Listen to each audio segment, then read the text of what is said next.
The University DLC is a more crazy, more expensive, and generally more fun sequel to the game's school tutorial. A DLC designed to level players in specific skill trees quickly and efficiently. Oh come on, why am I not?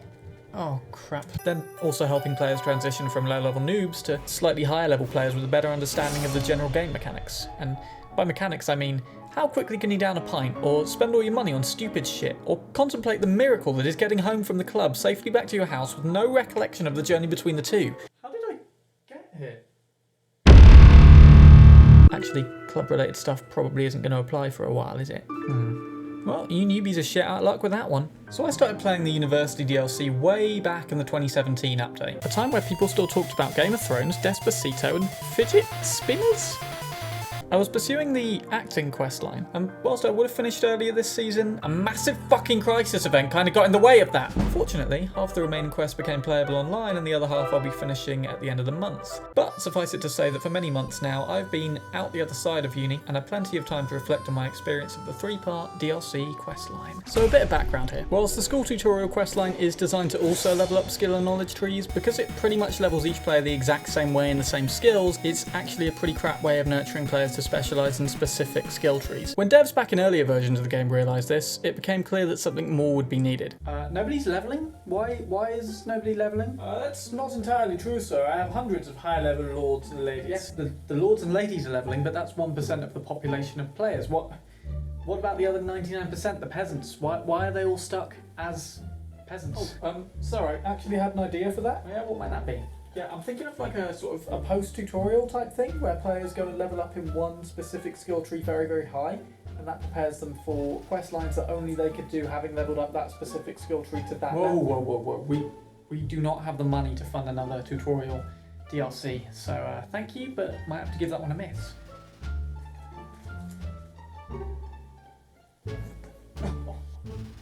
Alas.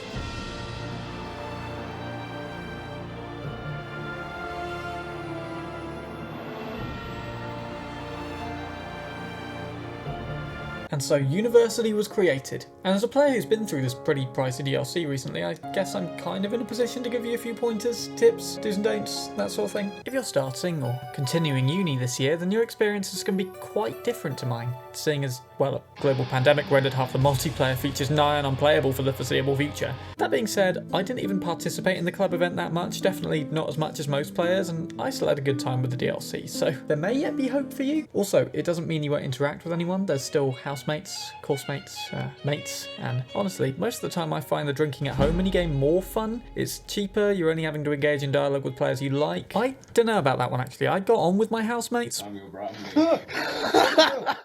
Different players have different experiences with other players, I suppose. Most importantly, drinking at home means at the end of the night there's no stumbling out the club, overwhelmed with alcohol-based debuffs, and then forced to traverse the cold, harsh environment of Skyrim outside to get back to your still slightly cold player home as nobody can afford heating. Instead, it's a small stumble up the stairs into your cosy room with one bottle of cider still strapped to your arm from being shit at Edward 40 hands and off to sleep. Oh, sorry, I was reminiscing for a second. Now, where was I? Ah, yes. Leveling up your skill tree. So this part of the DLC definitely shouldn't be glossed over, since it's the part that future you is paying a lot of gold for, and you'll seriously kick yourself one day if you don't put any effort into leveling up your desired skill further. That being said, if you want to have a fun time with other players, you might want to work out a balance between leveling up academically and socially. After all, isn't it the ones with exceptional talent and great social skills who level best in the game? Now, depending on what narrative choices you make, there are a number of endings for this DLC. I'm going to go through the biggest ones I'm aware of, but bear in mind there are thousands. Number 1, final year. An employer has selected you for a job based on your skill level attained from uni.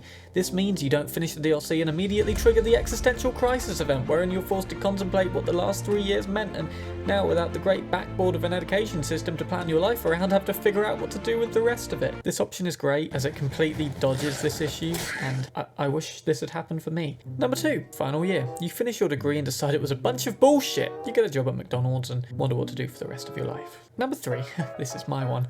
Final year, final show. You've been cast as Ben Gunn in Treasure Island. It's very exciting because you feel the role suits you perfectly and it's the best performance you've ever given. The director, fellow cast, set, costumes, everything is fantastic. You invite tons of agents to come see it. Then a global pandemic hits and no agents come and watch you perform the show the week before lockdown, celebrate with a massive house party, then are forced to stay inside for a further 5 months and eventually decide you'll try and make it big on YouTube because the acting industry, for the time being, is all but shut down and the government seem to have a fucking bloodthirsty vendetta against theatre. And this option seems to be what happens to most players. At least in my experience. Honestly, university was 3 fucking years of my life and now I'm out the other side. It's like staring into an endless abyss of both nothingness and infinite possibilities at the same time. I know I still want to pursue the acting questline in some form, but I have no clue where I'm even aiming to be anymore. I have no path. Seriously, if you're just going into the uni DLC, good luck on your pioneer journey. Nobody knows what it's going to be like this year. Now, as I said, uni was 3 years of my playthrough and I have a lot more to tell about my time there if you're interested. What form that I'll actually take, I haven't quite decided yet, whether it's accounts of specific events or an overview of specific popular topics like living in student player homes, managing social life and coursework, leveling up. So like this video if you want to see any of that and subscribe to stay up to date with seeing it. Then comment down below any specific things you would like to see. We hit 100 subs last week and I want to thank everyone who's shown their support so far for my content. I'm really focused on this channel right now and growing it as much as I can. So if you know anybody else you think would like this content, then by all means share it with them. And together, we'll grow this channel to 1,000 subscribers and beyond. Until then, enjoy your playthrough, keep playing, and above all, never getting the end of that sentence out, am I?